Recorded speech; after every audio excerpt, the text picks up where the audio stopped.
Hi guys, welcome back to my channel once again here on YouTube. Today I decided to do a Halloween Havoc 1991 Chamber of Horrors from WCW custom DVD review. I was going through the Halloween Havoc pay-per-views, deciding which one I wanted to review because we're getting closer to the big day now, Halloween, not that long away. And as of the time of this video, I guess we're just over a month away. And this is my third or fourth attempt at trying to record this, so hopefully this one turns out okay. Otherwise I'll probably just give up on it. But yeah, here we go then. Halloween Havoc Chamber of Horrors. So this custom DVD set was put together by my good friend Chad Stone. You can reach on Facebook under his Facebook page, Wrestling Video Media, so WVM. In case any of you guys want a copy of this or anything else as a custom wrestling DVD that never got officially released. On DVD, that is. It did get a VHS release here in the UK from First Independent. Sorry, I forgot their name for a second then.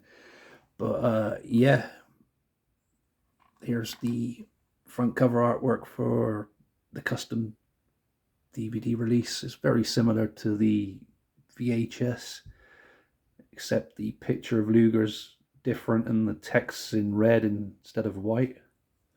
An event of terrifying destruction.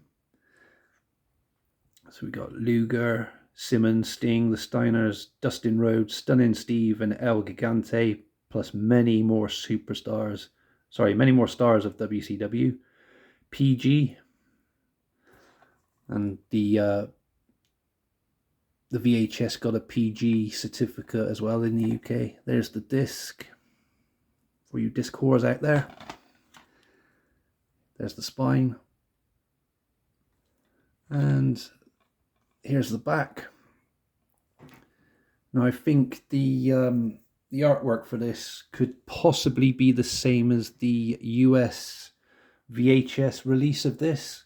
Let me know in the comments below if I've got that correct, guys. My friends over in the US that may own this on VHS may be able to confirm that for me. But yeah, this pay-per-view is a bit of a guilty pleasure for me. A lot of fans hate this one for the match, which we'll get to in just a few minutes. And I personally love it because when I got this on VHS all those years ago as a kid, it just, something about it was really cool. I don't know, maybe just seeing all the star power in one match, and they were trying a different kind of match type, I guess. It was a bit over the top, this Chamber of Horrors, but yeah, it's not to everybody's taste. I can get why, but yeah. So getting straight into it. No, sorry. Before we get straight into it, let's do some stats. See, I'm almost fucked up again. I'm not gonna let it happen. I've got to get through this video. We can do this. So, release date for this was October 27th, 1991. Sorry, the pay-per-view date, that is, not the release date for the custom DVD. DVDs weren't even a thing back then, were they? Fucking hell. Attendance, 8,900. And this was from the UTC Arena in Chattanooga, Tennessee. I think I pronounced that correctly. I could be wrong though, guys. If I am, I'm ever so sorry. But that's the way I've written it down anyway, the name of the location of the arena. So the first thing we do is we kick off with what I thought would have been the main event, but obviously they wanted to get everything set up, you know, first of all, and then dismantle it afterwards, I guess. I'm not sure, but we have like what I would consider the main event, the Chamber of Horrors, up as the opening contest. So this one was pretty cool. We had two teams. We had, yeah, sorry about that, guys. I had a knock on the door. I had to pause. Everything's trying to go wrong with this. I'm not going to let it. We got to get through this. We can do it. I promise. Anyway, yes, two teams to open up the Chamber of Horrors match. We had team number one, which was El Gigante, Sting, Rick and Scott Steiner, as they took on Big Van Vader, Diamond Stud, Cactus Jack, and Abdullah the Butcher.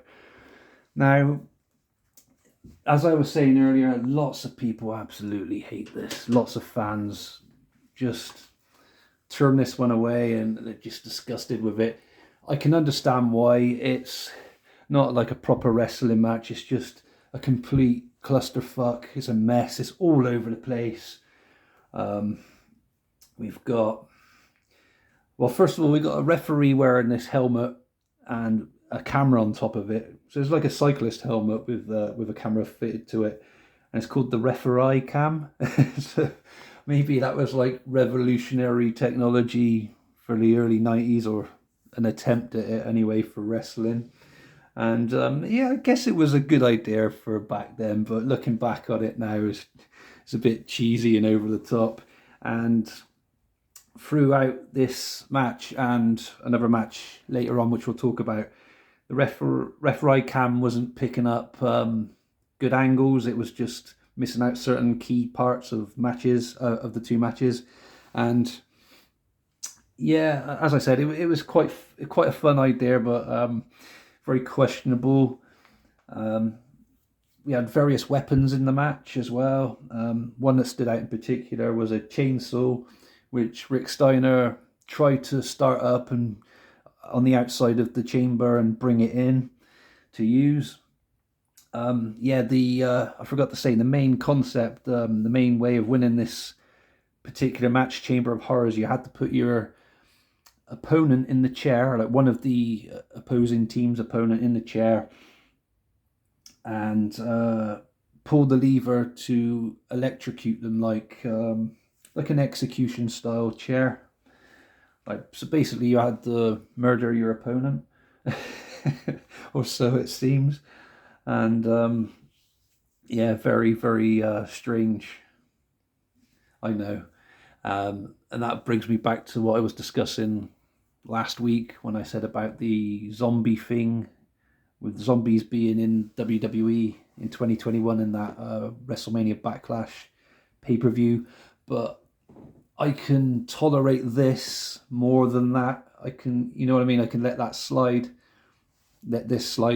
rather than that zombie thing, only because this can be classed as more realistic. Do you see what I mean? Like the outcome, but obviously not murdering your opponent, because, you know what I mean? It's still a bit weird, but yeah. Anyway, the said lever had problems with it. It wouldn't stay up. It kept falling down onto the on position, and I think it was the referee and Cactus Jack who had to end up trying to hold it up until it was time for the lever to come down. When sorry, spoiler alert, we're going to be spoiling it anyway. When Abdullah the Butcher was placed into the chair for the losing team. And basically, I think it was what it was meant to be. The finish was Rick Steiner was meant to be in the chair. Cactus would be near the lever, whatever. And he'd look back over and he'd get ready to pull the lever down. But a switch would occur where Rick Steiner would change places with Abdullah, place him in the chair, and the lever would get pulled, and Abdullah would get murdered, electrocuted, whatever. And yeah, it didn't quite go like that, but it did. If that makes sense, guys, because the lever wouldn't stay in place. But Abdullah did get electrocuted, and he sold it pretty well, bless him. It was funny. And this match was pretty bloody and brutal for the time.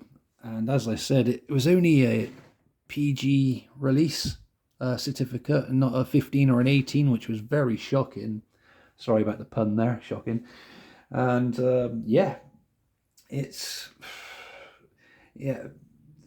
the spots and the communication in this was quite a mess, quite all over the place, and everything wasn't timed well.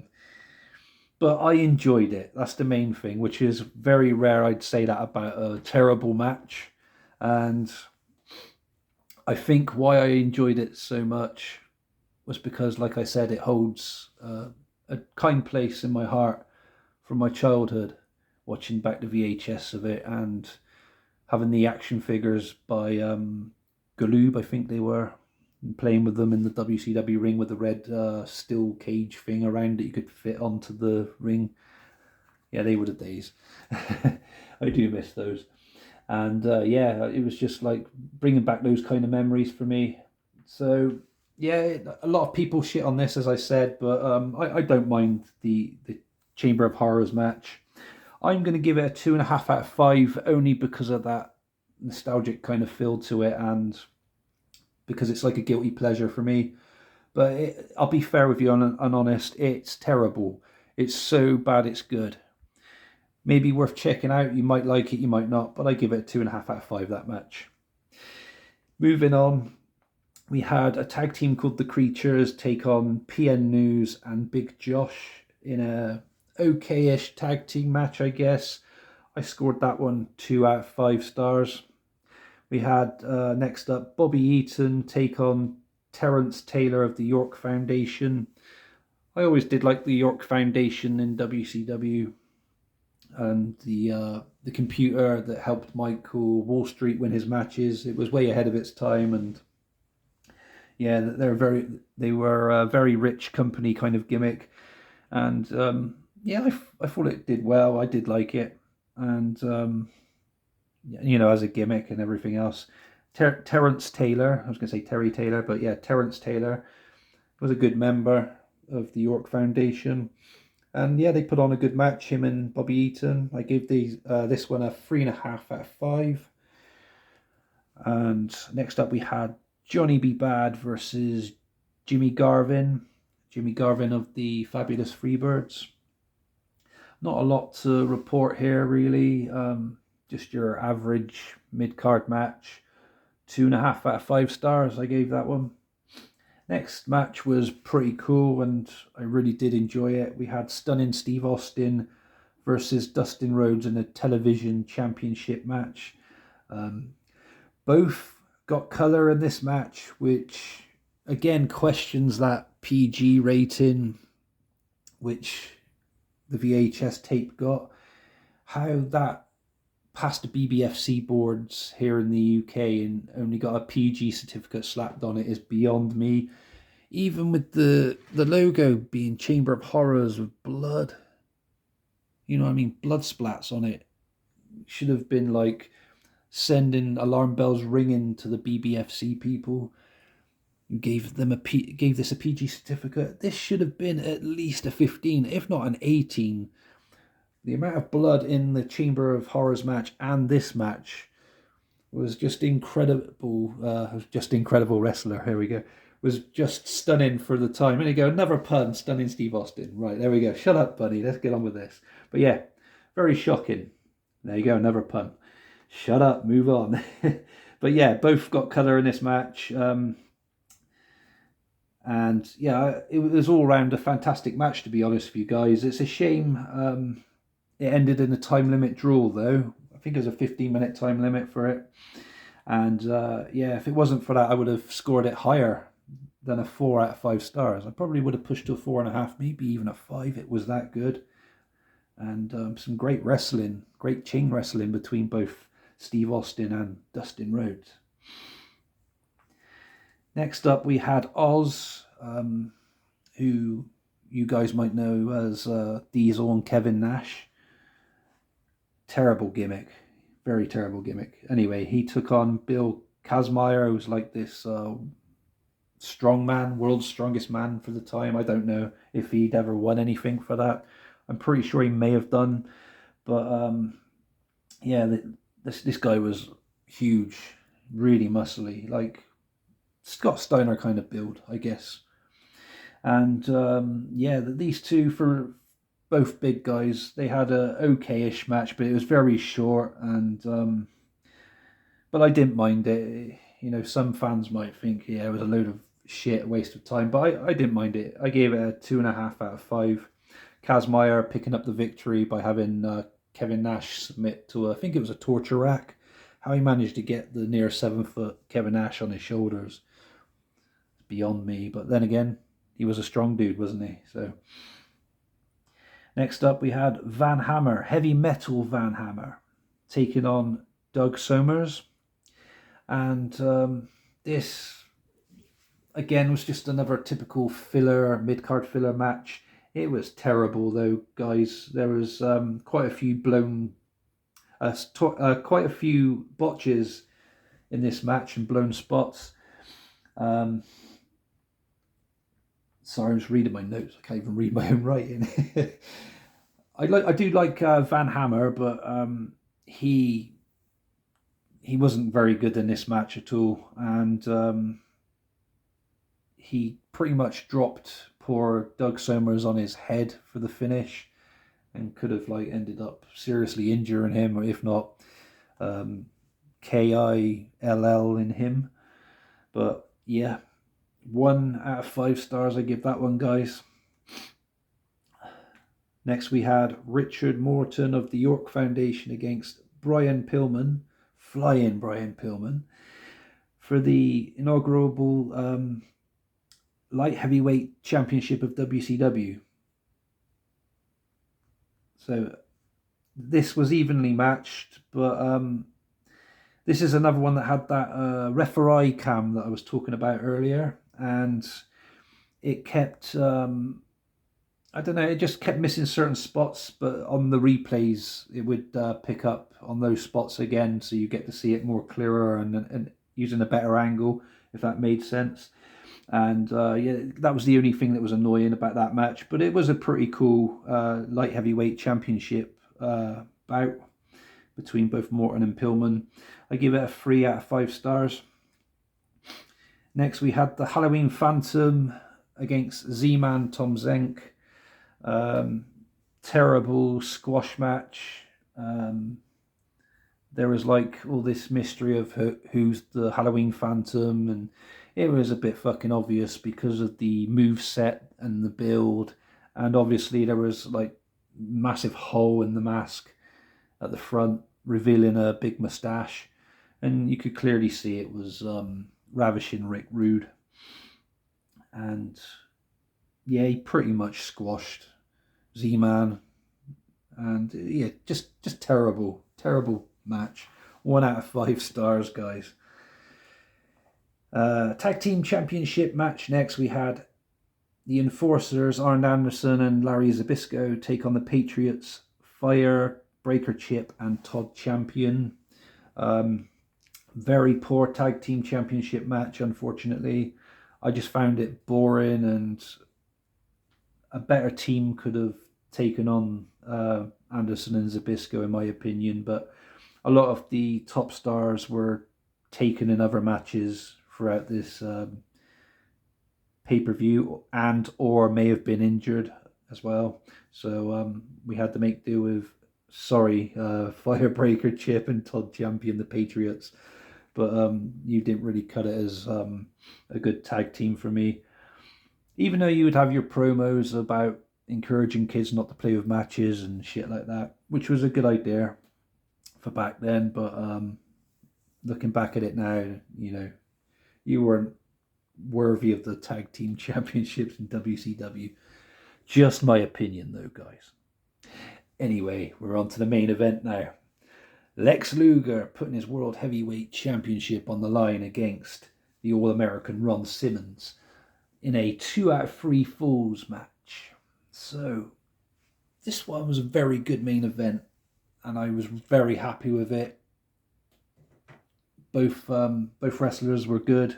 They both worked good in this, and the first fall was to Ron Simmons, I think. Yeah, it was. It was to Ron Simmons, and after the first fall and after every fall, in between, they would take a break, similar to a boxing match, where you'd have a 30 seconds timeout, just to have a chat with your manager or whoever assisted you to the ring. And yeah, the first fall went to Simmons, which was cool.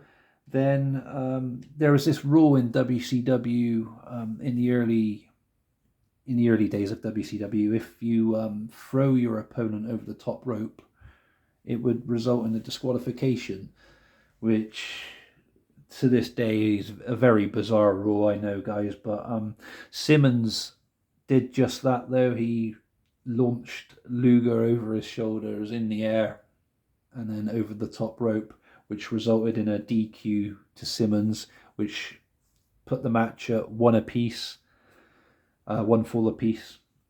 So yeah, Luger managed to get the point there for being thrown over the top rope, disqualification for Simmons, and then it was Luger that picked up the victory in the end and retained the championship, which was pretty cool. And yeah, sorry, that was following a pile driver from Luger, who had won the third fall, making the score 2-1 to Luger overall. But yeah, that was a pretty cool main event, and I know it wasn't the proper main event, as I like to say, which I class as the Chamber of Horrors, but it was still a good main event. And overall, this pay-per-view wasn't spooktacular. Cheesy pun that time. No, it wasn't great. I've got to be honest with you. Pretty horrific. There we go, the stupid Halloween puns. I just don't know. I'm just trying to cheer myself up and cheer this video up with the fourth attempt at trying to make this fucking thing. But yeah, I'm going to score it a 5.5 out of 10 overall as a pay-per-view.